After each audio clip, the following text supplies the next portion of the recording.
Hey guys, this is Hell Hades, free to play 2024 video 2, and we're going to be cranking through some shards. I've actually got myself 8 ancient shards and a voidy. We're pulling them all today. I've also been pushing through missions like crazy. I'm actually about 18 hours into the challenge, I guess, so we're going pretty hard. I'm going to get this 300 gems, which means I'm going to be putting some masteries on Kael really soon. I've already beaten up stage 1 of Spider. In fact, I've gone a bit further than that to stage 4. So get this done, get that mission done, and then we're going to put some, or at least buy the masteries for Kael, and I'll kind of get them on him over the next day or so, which is huge, actually. It's like massive progression to get that done, and get the, I guess, get the campaign farm moving on even further than I've already done. Whilst this is running through, I'll pin this down below, but we've now got the free-to-play 2024 page fully up to date. All of the creators that were involved have got their own link. You can come and check those out. You can also, I think it defaults like this.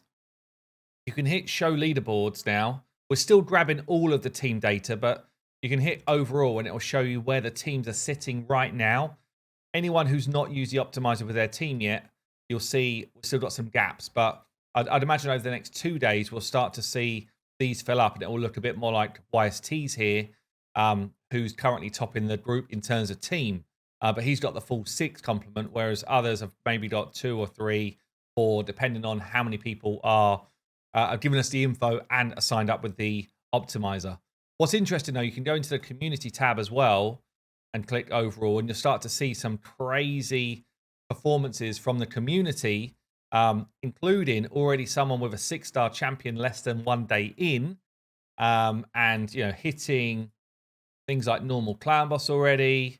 In fact, we can't see their team yet. No, we can't see teams yet.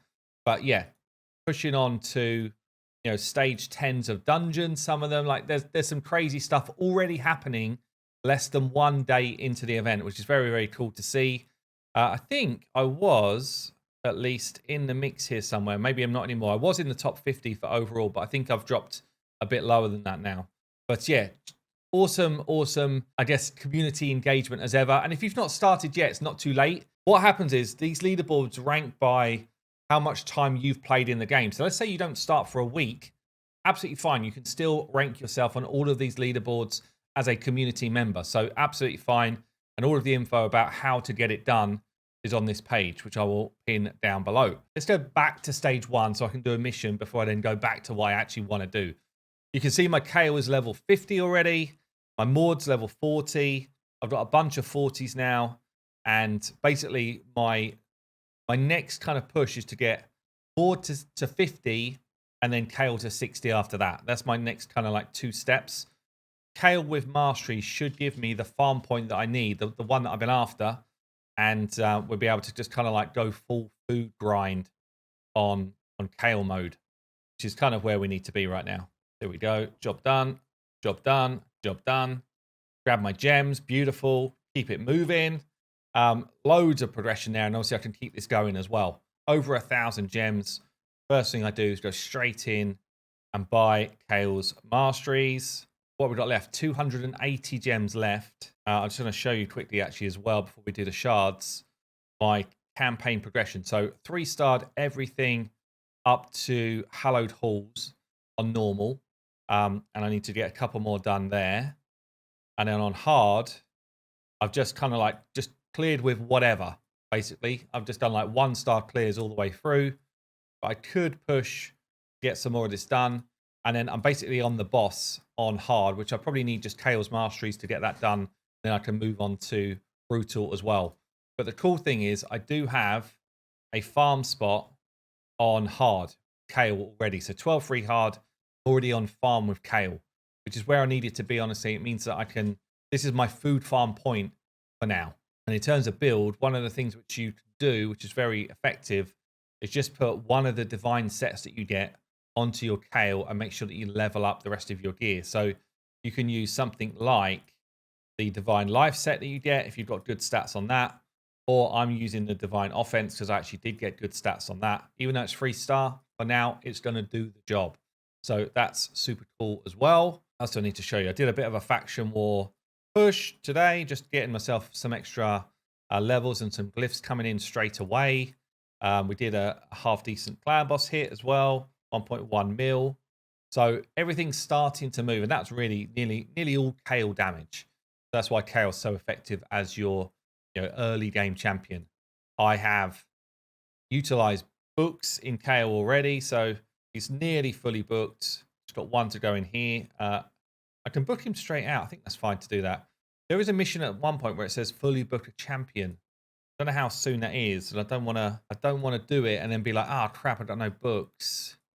Might be a bit away. I'm pretty sure there is a fully book a champion type of mission, but looking at this, not seeing anything close. Maybe I'm wrong. Maybe it doesn't even exist. Might be imagining it. Okay, there's definitely not anything close. So the main thing is get power into your damage dealer.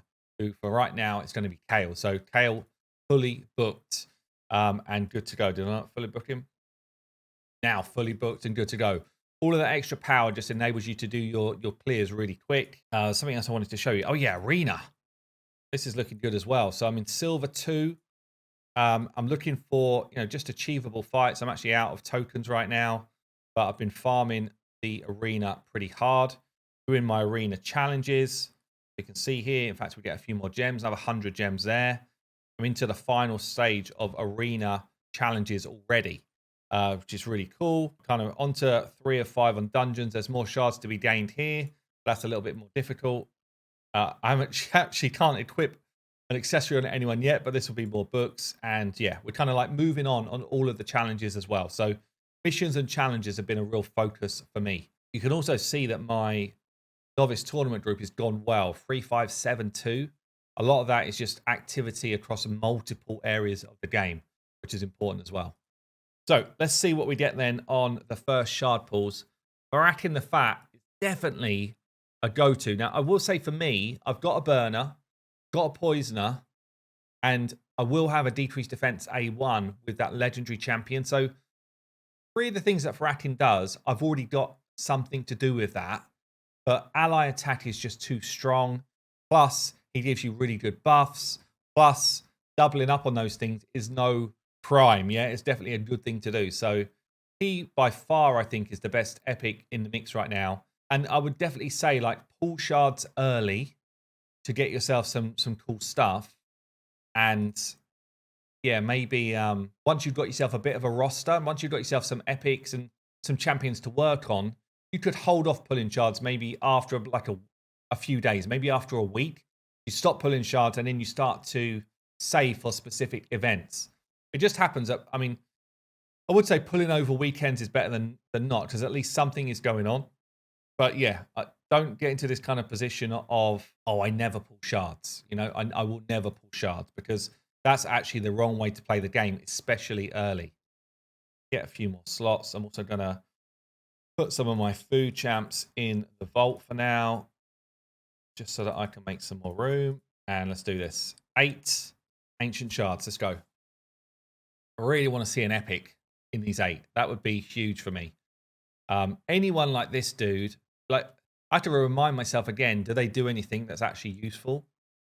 This guy doesn't really. Like, sometimes there's going to be some rares that we pull that are just helpful for the early game or helpful for faction wars and stuff like that. The jailer hits hard. Not bad for faction wars, actually. But majority here of rares, I'm going to be using as food to try and get my Kael 6-star as quick as possible. This dude's interesting, actually, for clan boss, honestly. Especially if I don't end up with an ally protector. But it's a lot of investment for someone that you're just going to use as a bit of a bit part champion. So it's difficult to make those decisions around whether I should take someone up to even level 50. At least at level 50, you can feed them. Let's go, let's go, let's go. Let's go! Dathy! Let's go! Absolutely huge pull for the account. That's so big. So I didn't start with Deacon, which means I didn't have AoE decreased defense. Now I do. Now I do. Dathy gives us a 4-turn cooldown, but he gets an extra turn on this skill. He cycles turns really quick. He's got damage boost for himself. He's a hard hitter as well. This is a really great pull for wave clearing. Yeah, for getting me through dungeons, getting me through hard campaign stuff. This is really nice. Okay, woo, that's big. That's a big epic. Loving that. Loving that. Why have you got that hat on, my friend? Looking like a full Grandmaster. 2 more. 2 more, and I've got a cheeky void as well. The Hatchet Man. Last one then. Last one of my ancients. Another rare it is. Another dwarf it is. The Honor Guard. Not too fussed about that dude. What's the epics in the mix here? Straight damage, which I don't really need. A cleanser, I'll take. I guess we'll get the exclusive if we're going to get any sort of random void legendary luck. Obviously, I can't use him. Okay, so rare. What have we got? Daywalker. It's not the best. Not the best. What's he doing? What on earth are you doing?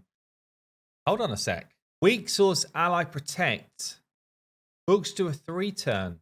Places block debuffs on this champion for 2 turns. Removes all debuffs as well. Interesting, actually.